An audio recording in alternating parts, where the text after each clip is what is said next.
Morning. Morning. Morning, everybody. This is the Zoom #1 call for the January 9th to June 11th, 2023. I have an assistant.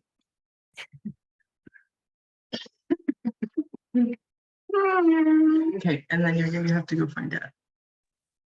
Yeah.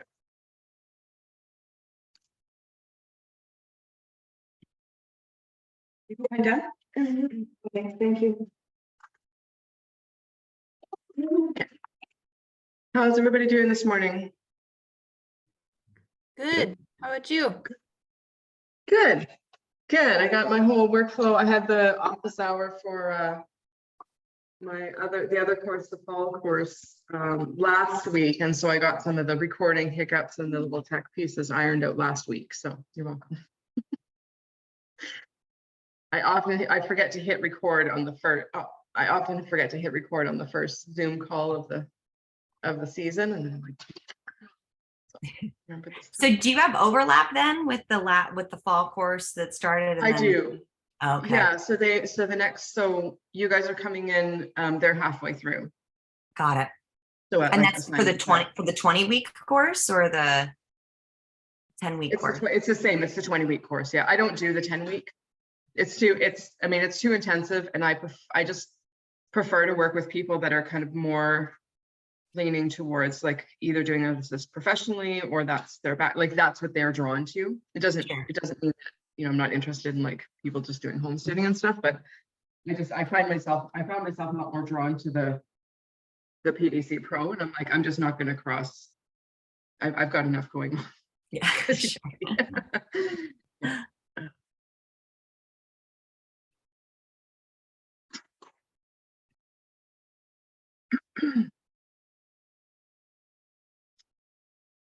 Give it a minute. Everybody get in. It's a bummer. If anybody's discovered it yet. Yeah, you can't disable the waiting room without doing a password. And I hate doing passwords because in the last minute, everybody's going, what's the password? I forgot the password. I can't find the password. So here we are.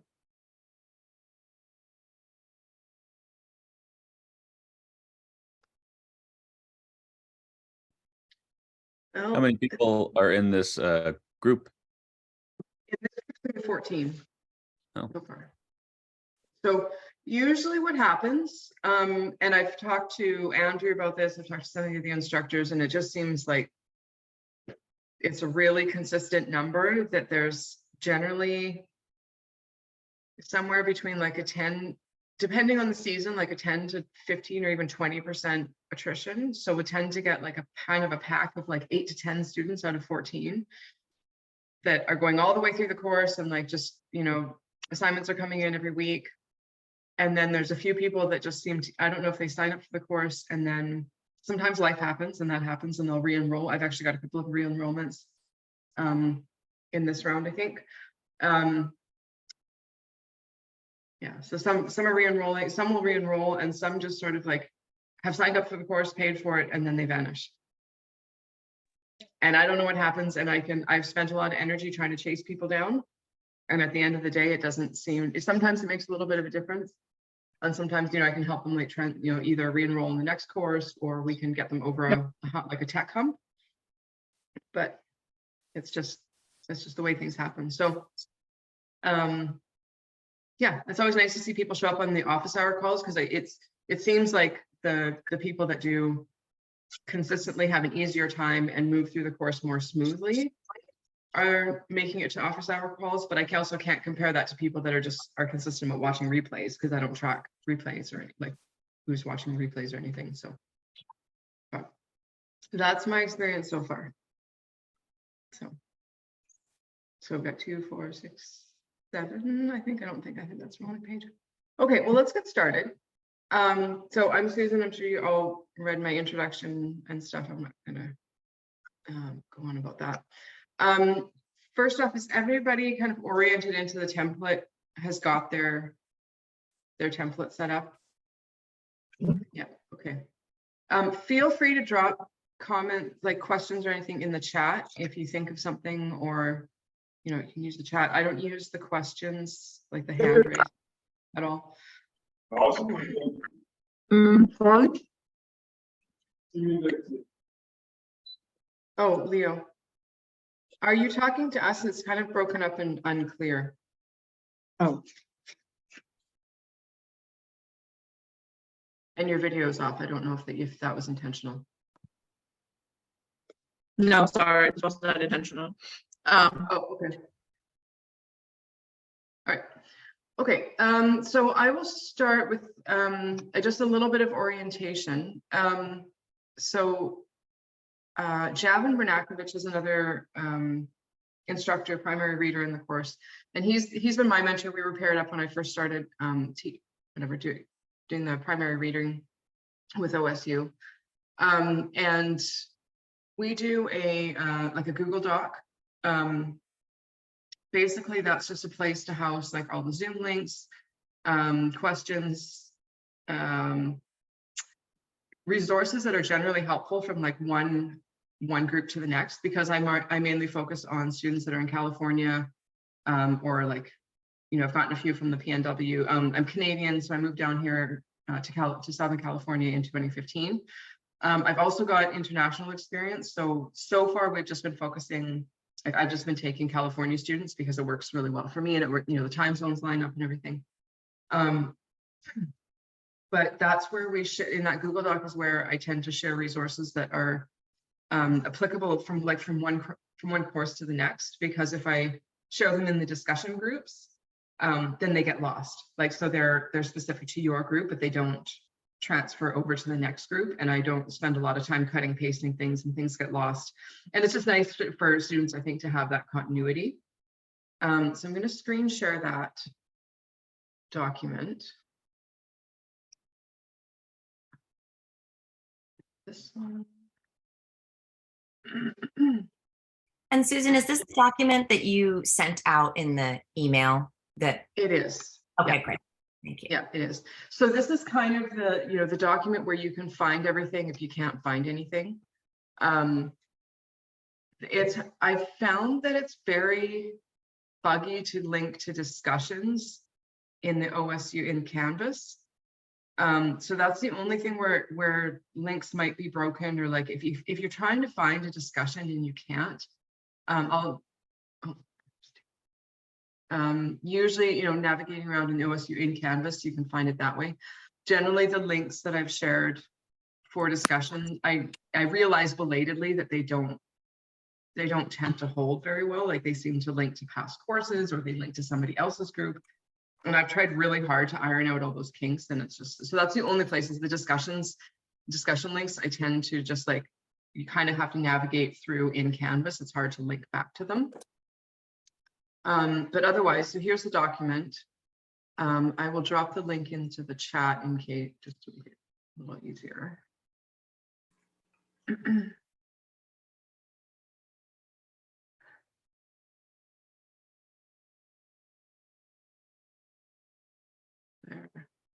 Okay, here we are. So the table of contents is how I always start. All of these should be active links. So you can link to anywhere in the document. I give like a little bit of an overview of what the purpose is of it, how to ask questions, the timing and dates for our calls. If you ever need to find the Zoom login, or, you know, the Zoom link, it's going to be in this document. So I would bookmark it, keep it pretty handy. You could even, you know, put a link to it in your template if you want, if you just want to have a placeholder. I kind of like, you really useful links. I try and just like paste them everywhere, so it's always easy to find. I'm not very picky on Zoom etiquette. I don't particularly care if you keep your video on or off. I know some instructors and some readers do. Personally, as like a mom, and sometimes I'm just in my pajamas when I'm like on a Zoom call. I think it's a matter of personal preference. I don't take it personally if you don't feel comfortable showing your face or showing the like mad chaos that's going on in like behind you. That's totally fine. I don't know that I would be comfortable with a room of like 14 people with all of their videos off, but it's fine. That's my deal. So I know what some instructors do, I don't. Feel free to like unmute yourself, ask questions. I do ask that if you've got a lot going on in the background, like, you know, little crinkly noises, stuff, kids running around, dogs, stuff. If you do generally mute yourself, because the sound really amplifies from like one microphone to the next, and then we get feedback stuff, and it just makes the call go a lot smoother. So, okay, so into each call, oh, this, I refreshed the table of contents this morning, and this got a little bit buggy, but you can navigate. I have kind of a requested format that when you ask a question in this document, so this is the question that you're happy to sharing to everybody. You don't mind if it goes like into the next course.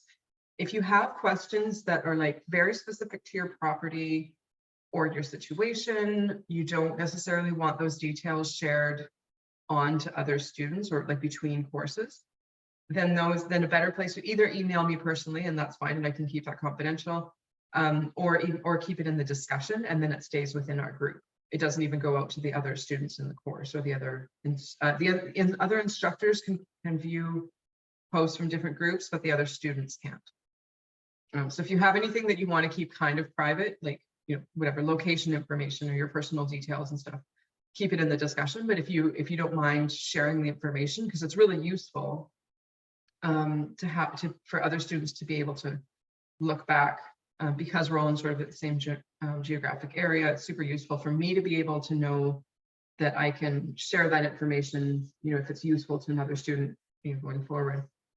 So that's just, you know, regarding questions inside this document, that's just something to keep in mind, that this is basically a public living document. I do ask if you can post your name, your location, and a link to your portfolio. That's for other students to refer to, and it's also for me to just really quickly be able to like pop into your template, see what's going on. If you've got a tech question, or if you've got a specific question, ideally, if you can link to the slide, and that just means, you know, like grabbing the link to your project when you're in a specific slide, then it goes immediately to that spot. But if that doesn't happen, or if that's not really relevant, that's fine. But yeah, it just helps me navigate a lot more quickly. So there's all sorts of questions. If it's something like you heard a term, you thought like here somebody's asking about hookah culture, you know, is there a specific recommendation? That might be also like, hey, I've got a lot of oak on my property. Is oak a good material to use in hookah culture? Something like that. Those are great questions for this document because they're widely applicable. Some generally helpful notes from past courses that I found about posting assignments. Often the lesson 1 assignment goes like all different directions. Just so you know, it's fine. It's totally normal. Don't be afraid to like email me directly with questions if you've got like tech headaches. Dow Orion is also really great at answering tech and admin stuff. She's usually pretty fast. She's also probably gets swamped in the first week or two of a starting course. So if you have to wait a little bit, just be aware. There's also a general help thread, I believe, in the discussions that goes out to all the instructions or general admin. You can post in there. If you post in a discussion board with a question and you don't get an answer, email me directly. Like use my either use my email through Canvas, sorry. And that'll count that I get a notification in my Gmail inbox, or just use my susan.cousino@gmail.com address. I'm going to drop that in the chat. I'm pretty sure everybody's got it by now, but yeah. I have a little bit of a short agenda so that I don't go like all over the place. But if you have any questions, just unmute yourself and say something. Yes, so in order to get your assignment marked, you must post it in the relevant discussion board. So for lesson 1, post your link into the lesson 1 discussion for your course. That's the only way that I can open up, that the system will mark that you have submitted that assignment, and that then I can open it up in SpeedGrader and give you a grade for that assignment. So you can't like, no, you can't post it in, you know, the general office hours, anywhere else. Post it in the like lesson 1 assignment goes in the lesson 1 discussion board, period. It doesn't need to be fancy. You don't need a bunch of comments unless you want to. You're welcome to like leave a comment. Hey, this was super challenging, but also really rewarding is one that I see a lot, especially with the soil and water ones are big ones. But, you know, feel free to add a comment, but also if you're just like, here's my lesson 1 assignment, boom, here's the link, you're done. That's all you need. Again, it's helpful if you post the link from that actual section. Then when I open up your template, I'm not scrolling through. It just saves me a little bit of time. But again, if it's just not a big deal. Just as long as that link goes in there. Once you've made a post into that discussion board, even if you didn't post the link, it'll register that you've submitted your assignment, and then I can go in and mark it. I kind of want to ask, and if anyone's having issues with Google Slides already, do you want to like, I don't know, Ray, I don't know, I'm trying to get you, oh, gallery view, there we go. Is anyone having issues with Google Slides right off the bat? Keep your hand up if you're going, no, good, okay, that's awesome. Okay, so pretty comfortable with that, it's cool. There's not a ton of text. The main things would be Google Slides, Google Earth Pro, getting comfortable in that should be your friend.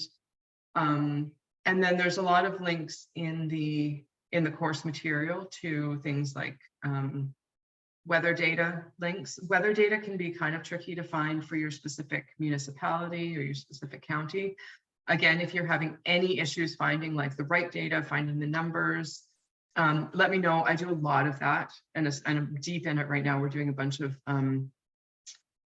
it's actually the Cannabis Restoration Program grants right now. So we're finding a lot of weather data. So if you need to find, if you're having trouble with it, let me know.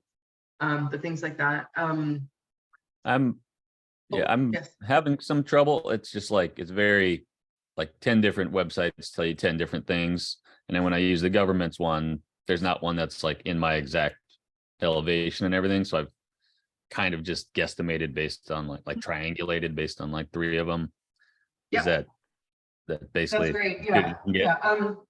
Generally NOAA, what is it? The yeah. Oceanic and atmospheric is in the middle, but generally the NOAA data is what we like to rely on. But yes, certainly you can triangulate, you can kind of take a picture of the variations, because also depending on your proximity, like how remote you are in your proximity to your weather station, you might be in kind of a locally like just a local microclimate. Like at our location, we're up on a ridge above the city. Well, our local weather station is down at the airport on the Oxnard Plains. So it's almost a completely different like climate. You know, it's not completely different, but it's different enough that you know, that what's going on at the weather station down there isn't necessarily reflecting what we're seeing up here. So we have our own personal weather station. Partly just because we're also weather geeks, but find something that like, generally fits with like your experience. Find,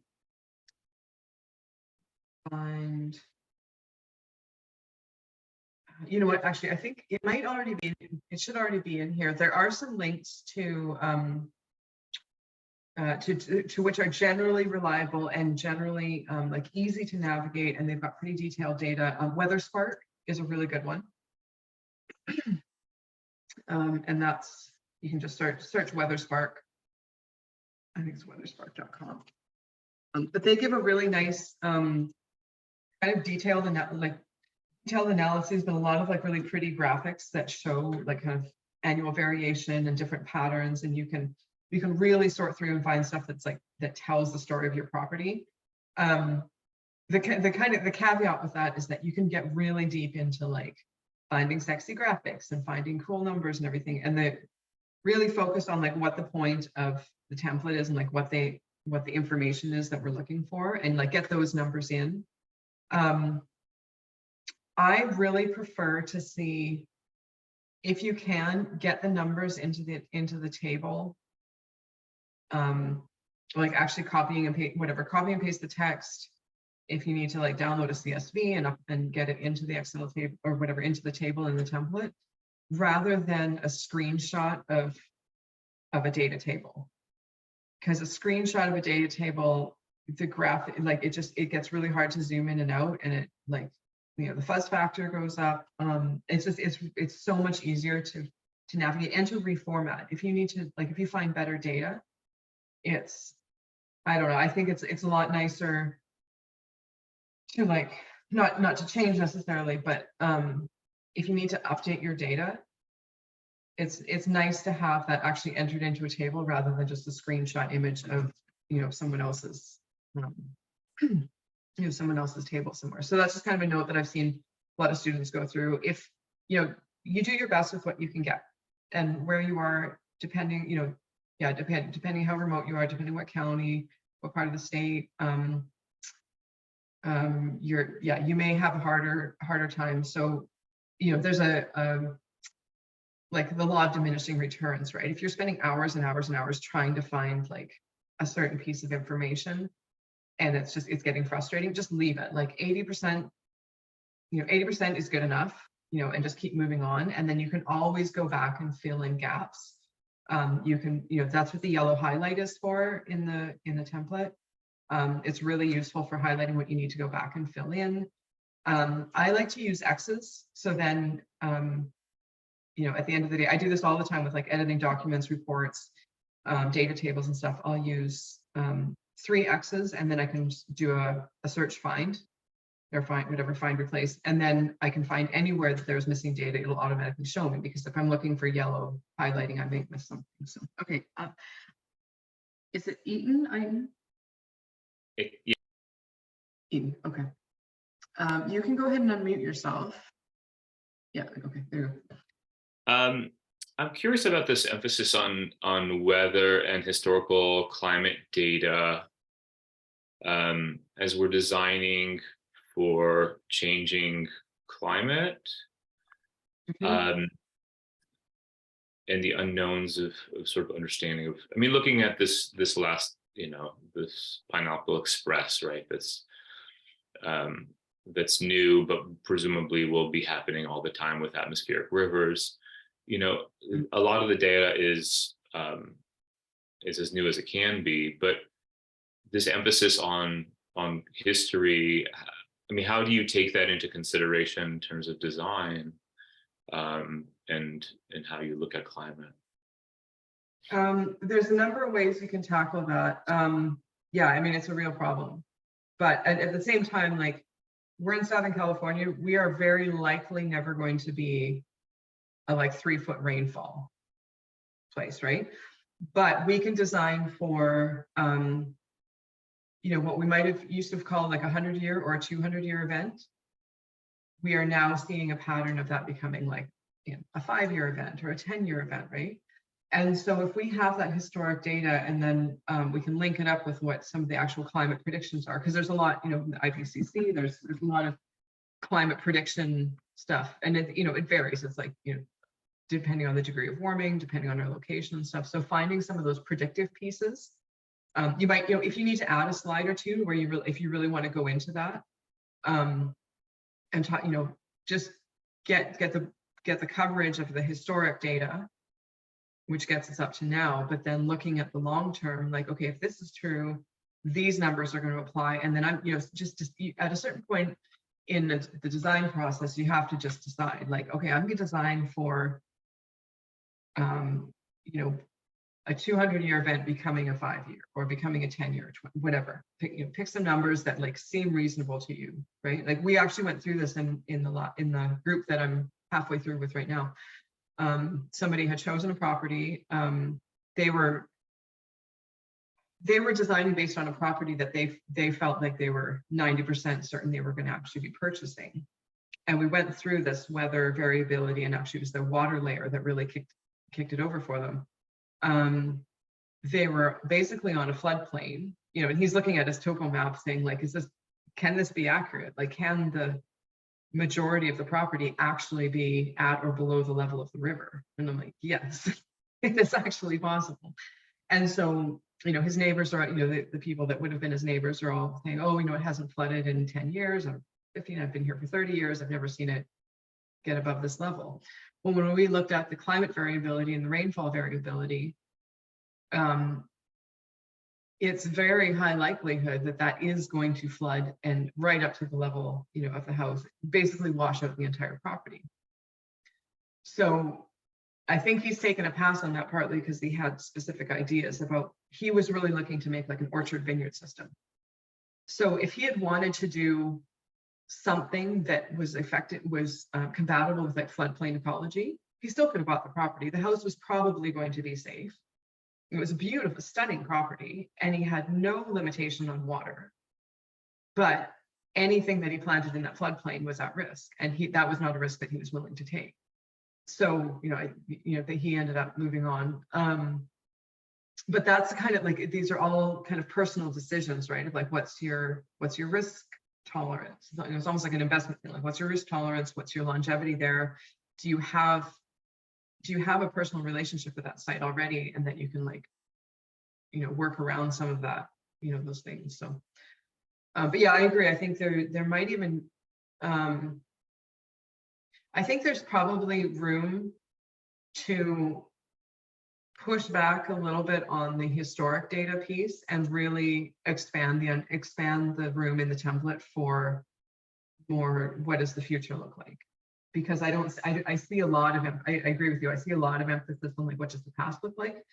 And not quite so much on what does the future look like. So I would, if you feel up to it, you know, you could replicate some of those data slides of like, this is what the future looks like, and really understand that for your, you know, for your own purposes. So, yeah. Thank you. You're welcome. I've only got 3 faces in here at a time. So if there's any other questions, that was perfect. Just raise your hand and, you know, or unmute yourself and say something. Fine. Nobody? Okay. Another question. Oh, I'll address this quickly. Don't wait until the end of the course. It sounds like you guys are all good, but don't wait until the end of the course to integrate everything into the slides. So even if you've got kind of like too much information, you want to trim back. Yeah, if you're having any issues with software, let me know, let Dow know.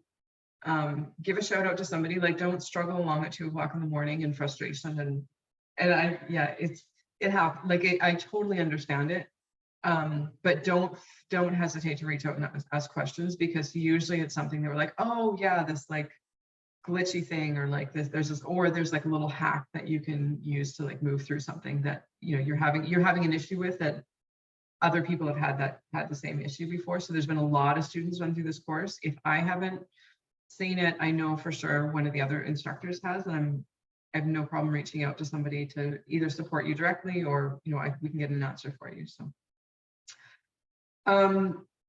the grading for peer review is a little bit confusing for some people. I made there's a short Google Slides series here that helps, that can help you navigate that if you're not sure how to go about your peer review. There's no strict deadline on it, and I should say I hesitate to say it for the assignments as well, because if you don't keep up with the deadlines, it snowballs really quickly. It really does, and it's very hard to, like, unless you've got like 2 weeks off with nothing else to do and no kids and like nothing, it's very, very hard to catch up once you start getting behind. That said, if you found yourself getting behind, you know, reach out to me and we can figure out kind of like what are the key pieces of information to move forward with. You know, you've got to like get the basics down, get the numbers in, or like the key information before you worry a lot about like making things pretty or making it look like a really nice design project. Like, everybody's at different stages in their design journey. Everybody's got different priorities. Some are going to want to do this as a profession, or you're exploring this as like, you know, addition to like their existing landscape business, or to something they already do. They're looking at it as a new career. Some of you I know are going to be just designing for your own property, and that's fine. Or like there's a whole spectrum. So it does, getting this design project perfect or making it really pretty and like and getting all those graphic pieces is a much lower priority than just getting the information in, because you can always tidy it up later. And the rubrics really focus on, you know, what are the like the key information that you like fill, you know, that this is filled out, you know, this piece is completed. It's not like, you know, are all the lines straight? Are the polygons complete? Like it's a, you know, it's really focused on the information less than the graphics. So that said, clean graphics make it much easier for me to mark, which gives me it gives me more brain space to focus on like actually like getting into your property and thinking about like, oh, like where, you know, is there a missed opportunity, or like you know, congratulating, or like giving you a kind of a high five on like on something that you caught, or like or some like opportunity that you've recognized, or you know, something that you might have missed or whatever. But just, yeah, keep that in mind that like really, you know, done is better than perfect is a really good, you know, put it over your screen if you have to. Like done is better than perfect, really. And getting those assignments in on time means that if I can mark on a Monday, you can go back and revise a little bit. I try and catch up generally Wednesday, Thursday for anyone that submitted late. But you're submitting on Monday, even if you're like, I still have to do a few things, you can make a comment of that, and then I'll like skip over you and I'll mark other people's stuff first. But I would rather have your assignment dropped into the discussion on Monday morning, you know, by Monday morning at 9 a.m. and just make a comment if there's anything you're still working on, and I'll go back to that either later on Monday, later in the week, and I'll check and see like, oh, did you get that finished? Okay, maybe you need another day or two. That's fine. You're not losing marks for lateness. You're not going to like lose your chance at your certificate for, you know, if you know, if there's no docked marks for lateness, but it makes your life and actually my life more difficult if things are coming in late, because then I have to go back and check. And I'm usually marking, you know, like everybody on a I'm going to go back to doing like video feedback. So I basically like queue everybody up and like go through and like look at them. And if I have to mark multiple assignments, in a single, if I have to go back and forth between assignments, it just gets kind of messy, and then it just takes longer, which means that your feedback takes longer, which leads into it being slower for you to get into your next. So I'm hoping that's making sense. I'm seeing Victoria nodding. I'm seeing Eden nodding. I'm seeing a few nods. So I'm hoping that's like, I'm not trying to make it easy for myself. My first priority is that you guys can continue moving through the course without getting caught up and getting frustrated, and that you really get to like enjoy it, because this is one of the highest quality online PDCs that exists. It's a really, really good course, and Andrew and Dow have done an amazing job putting material together, and I really want you guys to be able to spend your time learning that material, not stressing and rushing to catch up and getting bogged down in tech. So that's kind of that's where all this comes from, is like, you can make it efficient on like certain points, then you get to spend more time doing the fun stuff, which is like watching the cool videos, and, you know, and finding pretty pictures to like make things look nice, whatever.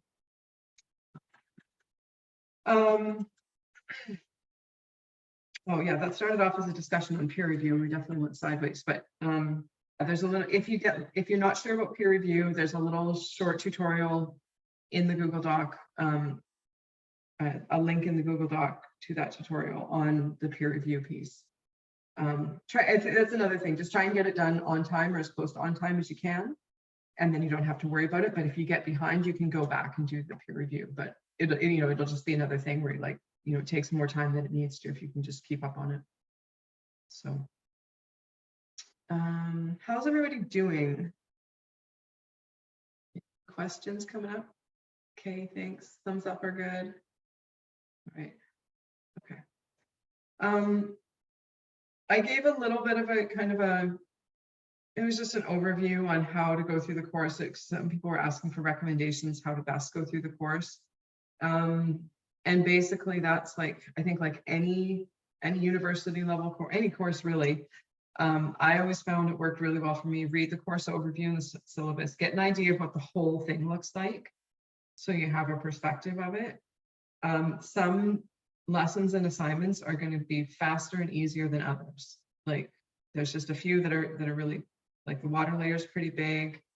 You know, the soil ones is definitely more hands-on, more involved. And, you know, it's going to vary for people, but some are going to take you a bit longer than others. So you might breeze through some and some are just going to, you know, you're either going to get caught up finding data or finding images or information, whatever.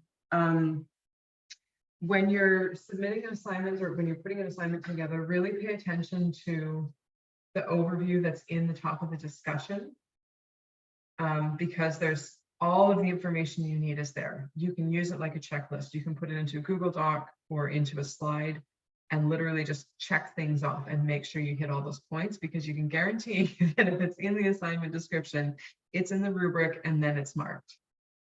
So you can also, I mean, there's no grading, there's you know, there's grading, there's numbers, but there's, maybe you guys see like A, B, C, but we're all adults, and I hope we've digested by this point that like the letters don't matter.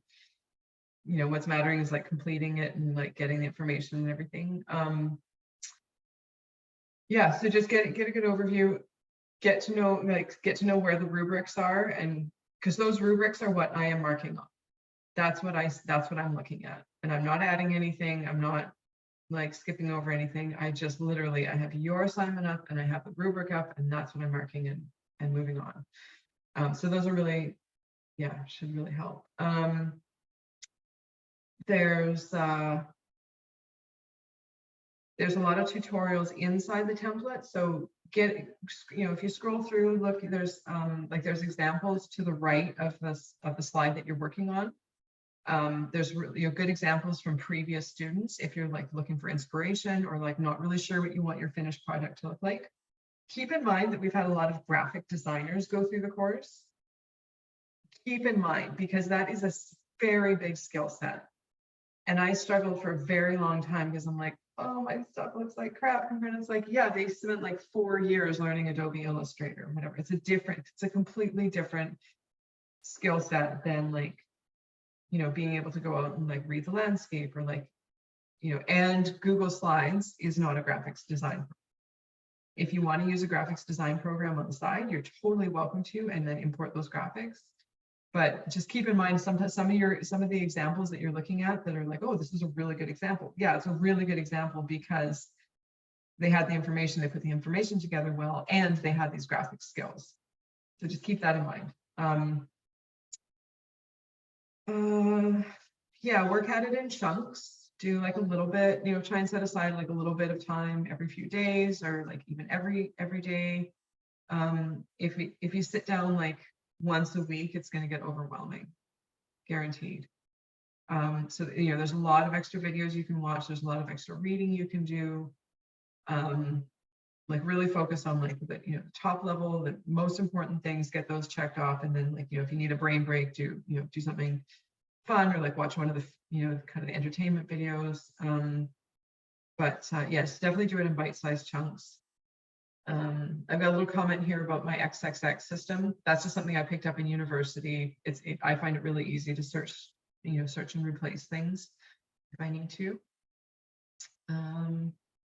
And then as far as our Zoom calls, so this recording will go up into YouTube, and I'll share the link.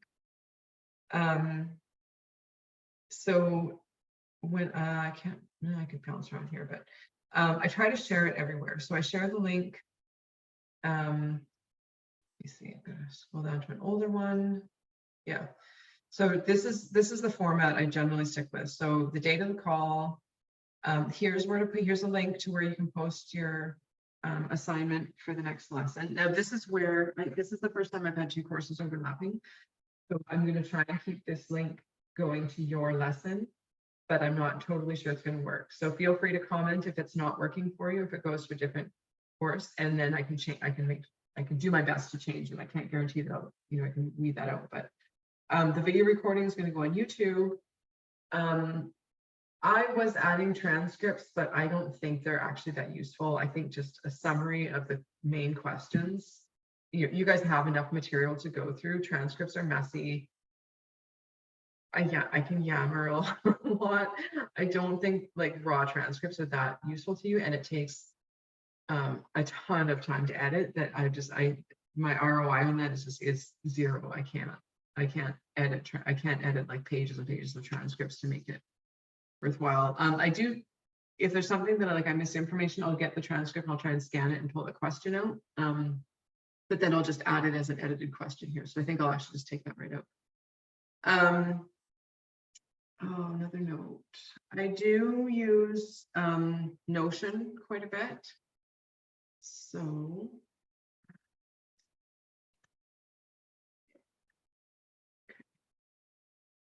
if you see a link to Notion, here again, this is another comment for transcripts. This needs a little, yeah, here we go. This is what I wanted.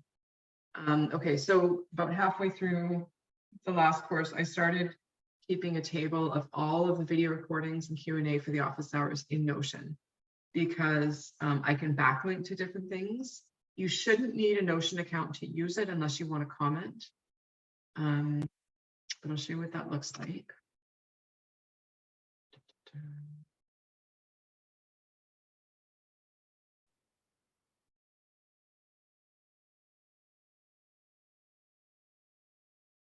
Oh, it's even on the right page. Hallelujah.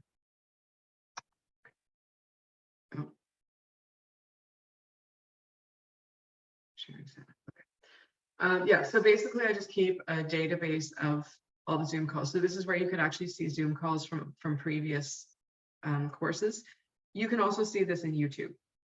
But if you're looking for a call recording that you're like, I just can't seem to find it, you might come to this table and find out that, oh, look, somebody forgot to hit the record button on that call. That's why I can't find it, not because I can't find it. So there's some calls that just didn't get recorded. This one had the audio was so bad that it wasn't worth saving. But otherwise, there's the recording link. These discussion links should be stable, should go direct to what you're looking for those lessons. Now they're going to go, for, oh, see, there we go.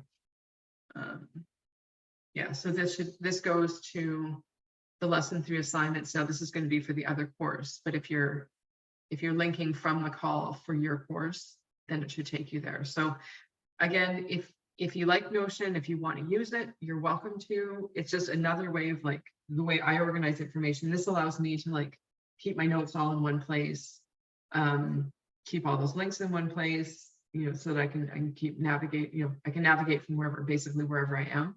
If it's not helpful to you, then just forget it. Don't worry about it. But that information is there if it helps. Okay, we're 10:43. I'd like to open it up for questions or comments or things you're seeing already. I'm going to stop my share here. I'd like to stop talking. Victoria, go ahead and unmute. There you go. Yeah, so I was kind of curious about how you'd like to see citations work for our resources throughout this, and especially if, earlier Mark was referencing, like, if we are gathering data and we're sort of we're triangulating an answer that's not at a specific location. How do you want us to handle that? I like to see, I use APA, but what I like to see is, I'm going to screen share again, basically the name and the link. I'm trouble navigating back to this. So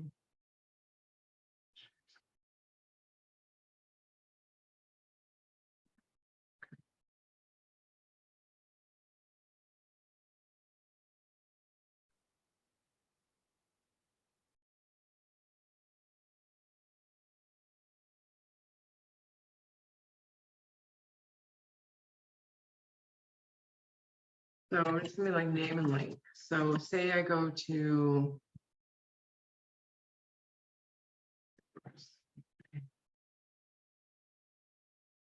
no weather.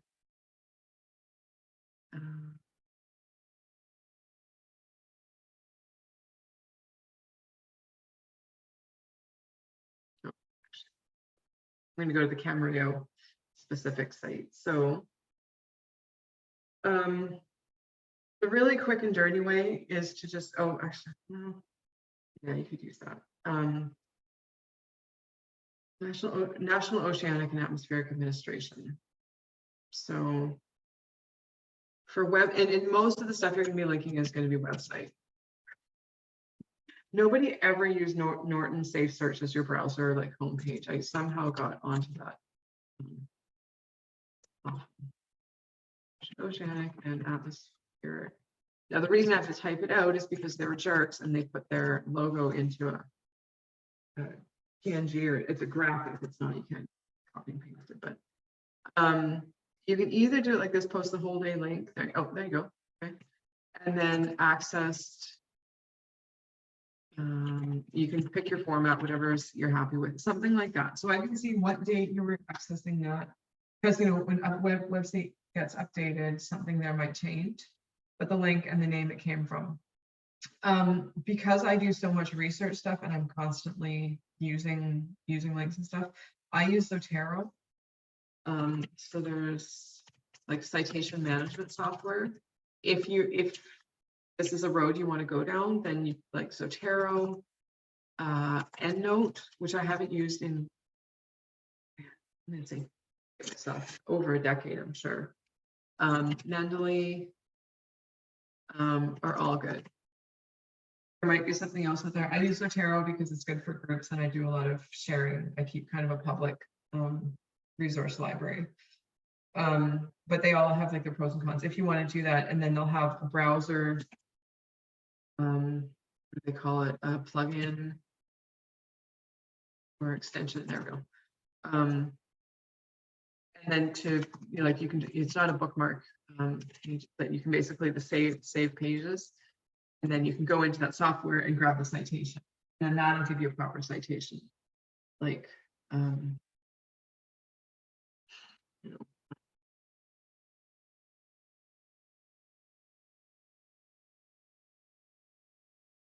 Thank you. Okay. I was just going to open this up and get an example. I mean, I always like to see like proper citations, but that is enough. That's fine.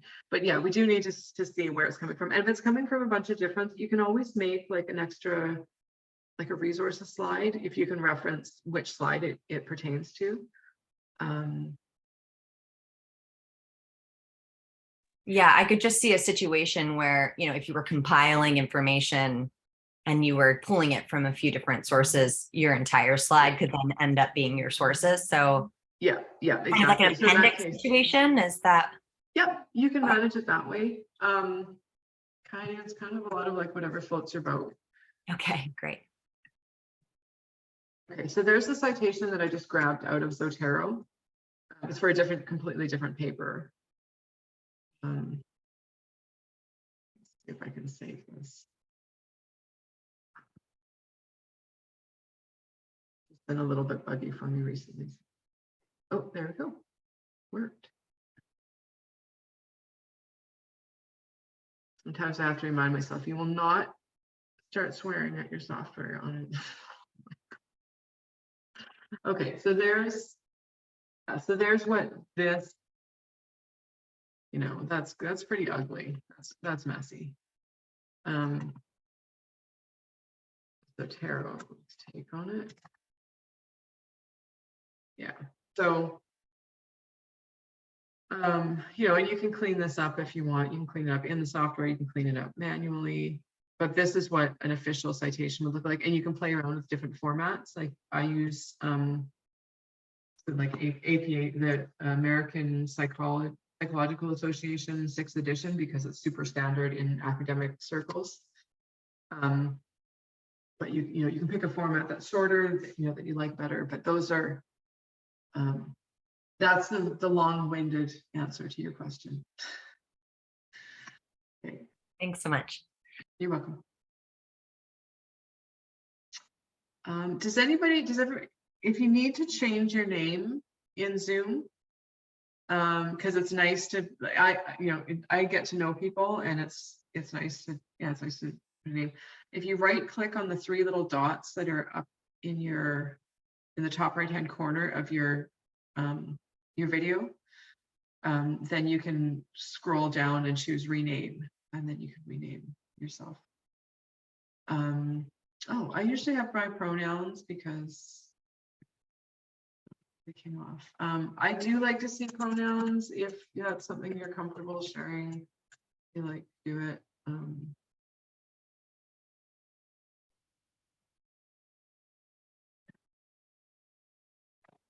Not a requirement, but any other questions?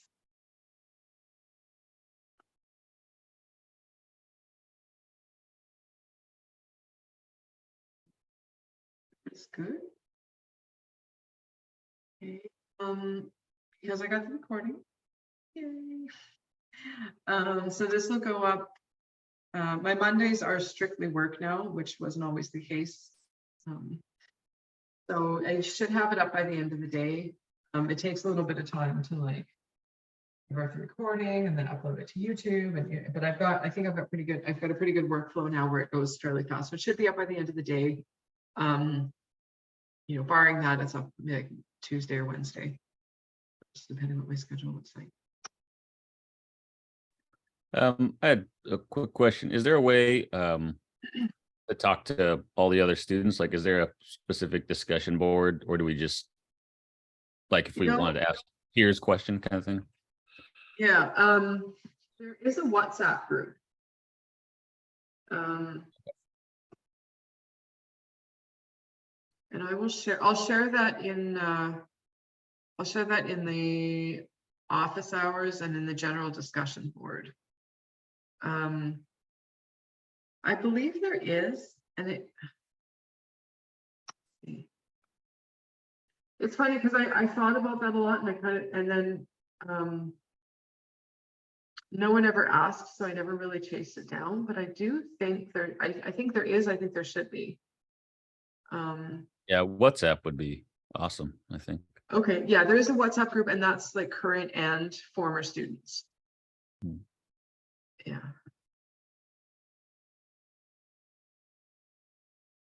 I've also done other courses where students will start a Slack on the side. And then, so if we wanted to do something kind of within, a Susan's group, Southern or California Slack, Yeah. we could do that at some point, maybe. Yeah, you could do that. I've got, I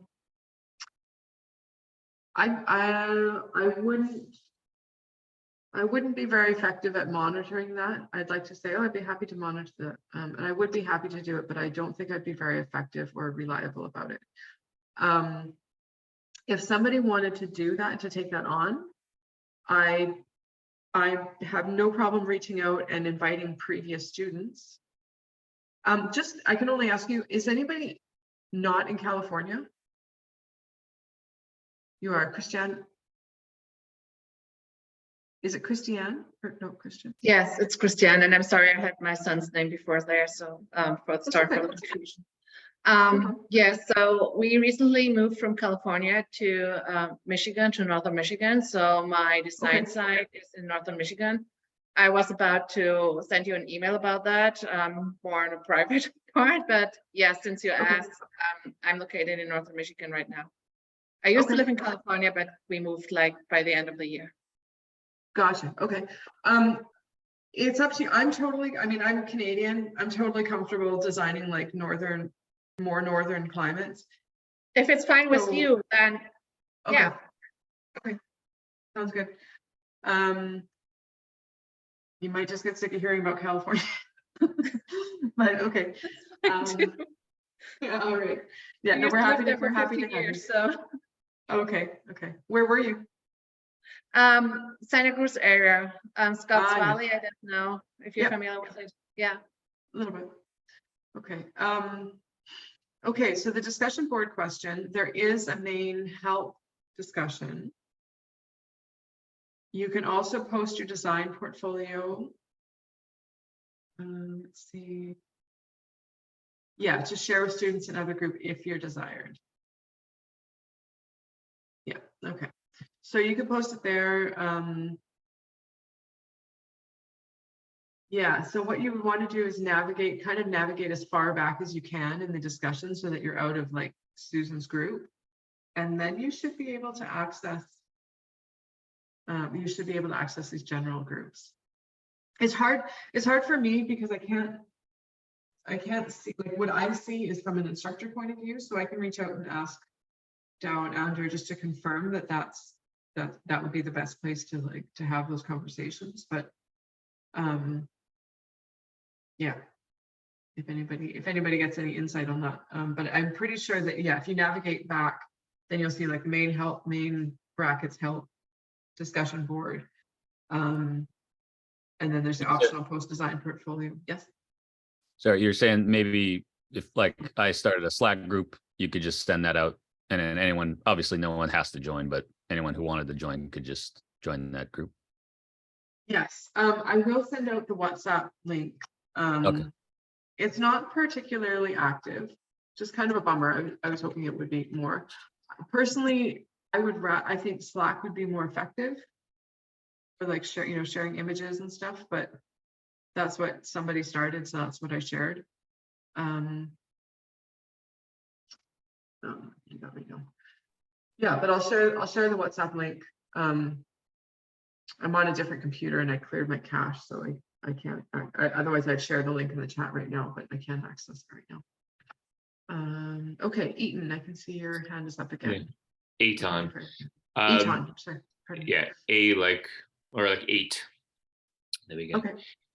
Just to snowball this conversation around either Slack or WhatsApp or whatever it is, I think I think having the opportunity to look at what other people are designing and thinking, and also not knowing what the peer review portion of the course is, but hearing what all the peers hear, what their feedback might be, and also listening to you give feedback about different sites, I think might be really insightful. I'm sure there's lots of people around here at Red Bios that have very interesting backgrounds and great insights potentially to my site and others. So I don't know if that's part of the course, Yes. part of the official part of the course, but I think that would be a really interesting practice to bring into it. If not, I think it would be valuable. Okay, that's a really great point. So yes, that basically is what the peer review, and I'm glad you brought it up because like I lose perspective that you guys don't actually see that.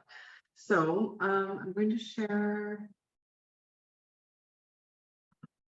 the best way to do that, to get that feedback and like to see, and that'll just be within your group.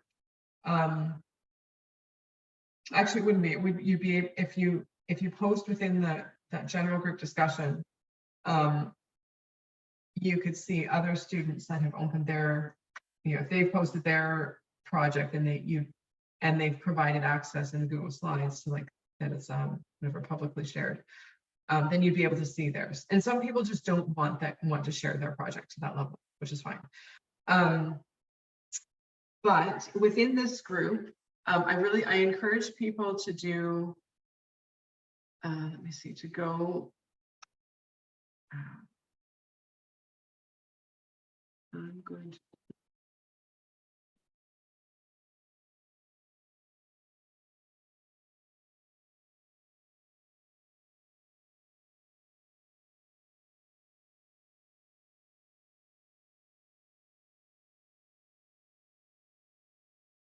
so set your permissions onto,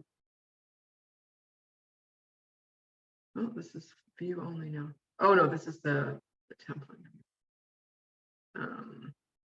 So set your permissions to anyone with the link can comment.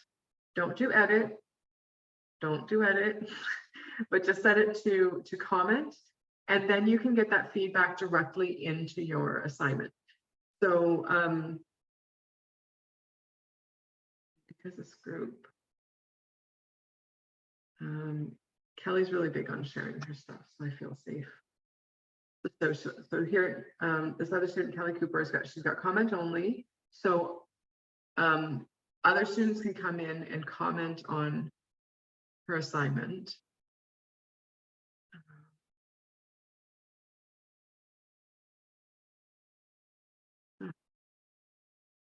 Sorry, this might just be too slow. Yeah, my connection's not really able to handle this level of sharing. Anyway, if you set your commenting permissions up and that anyone with the link can access your project, then you guys can do your peer review on each other's projects, which is really effective. And I will also provide feedback as comments in your projects. Getting into the projects of people in other student groups is going to have to happen through that discussion, with people that post that way. Or you could ask, like, really send out like, hey, let's share more projects so that we can take a look at them. And I know other instructors do encourage their students to share projects like that and to get feedback from other people. And just to see what other people are doing, because it's interesting. There is also Javin is keeping a database of previous student projects to share, because that, like, we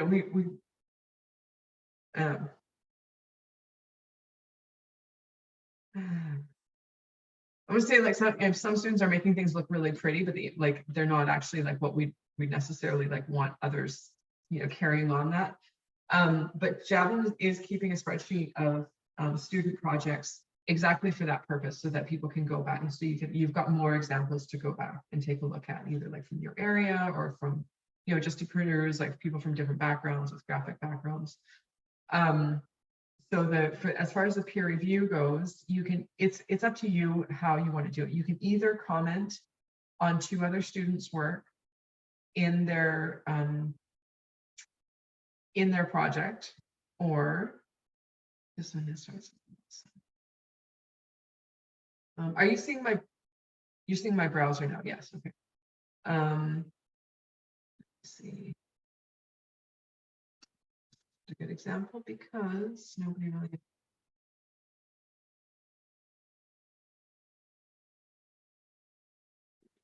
Because I'm logged into this group now, it's good. Yes. Here, so this is a good example. This group is actually really active in commenting on each other's work. So Kelly Cooper posted her lesson 3. So this is all, hi all, here's my lesson 3. Thanks, Kelly. That is how brief it can be, and that's fine. And then Linda, this is how Linda's giving her peer review feedback just in the discussion thread. So she just makes a comment to Linda's that she's, she looked over assignment, she saw a couple of things that she thought were interesting. Boom, like half of her peer review is done right there. Here's my comments on Kelly's assignment. Here's Melanie's peer review. Here, Melanie Stolworthy, Alan's, a few other students. And then so Kelly will have gone, Kelly's really great actually about commenting on pretty much everybody's project. So you can go, above and beyond, but that's all the peer review is really just like looking over somebody else's assignment, making a comment somewhere, pick out something that you like or interesting, or you inspired some thought for your own, and then update your peer review feedback thing. So does that cover? It's not perfect. It's not going to give you access to everybody in the course unless they're actually voluntarily like getting into that discussion thread. And I can ask Andrew, maybe I'm missing something, but that's my understanding from like our kind of like instructor calls of what people are doing to share their stuff.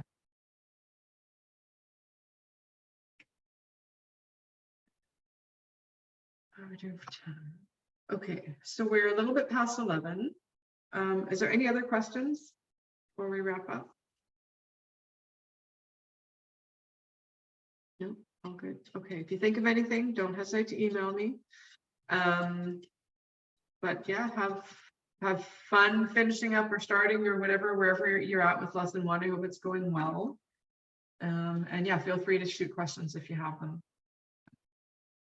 You can also tag me in your assignment, I should get a notification, but if you like tag me with my email and assign it to me, I should get a notification.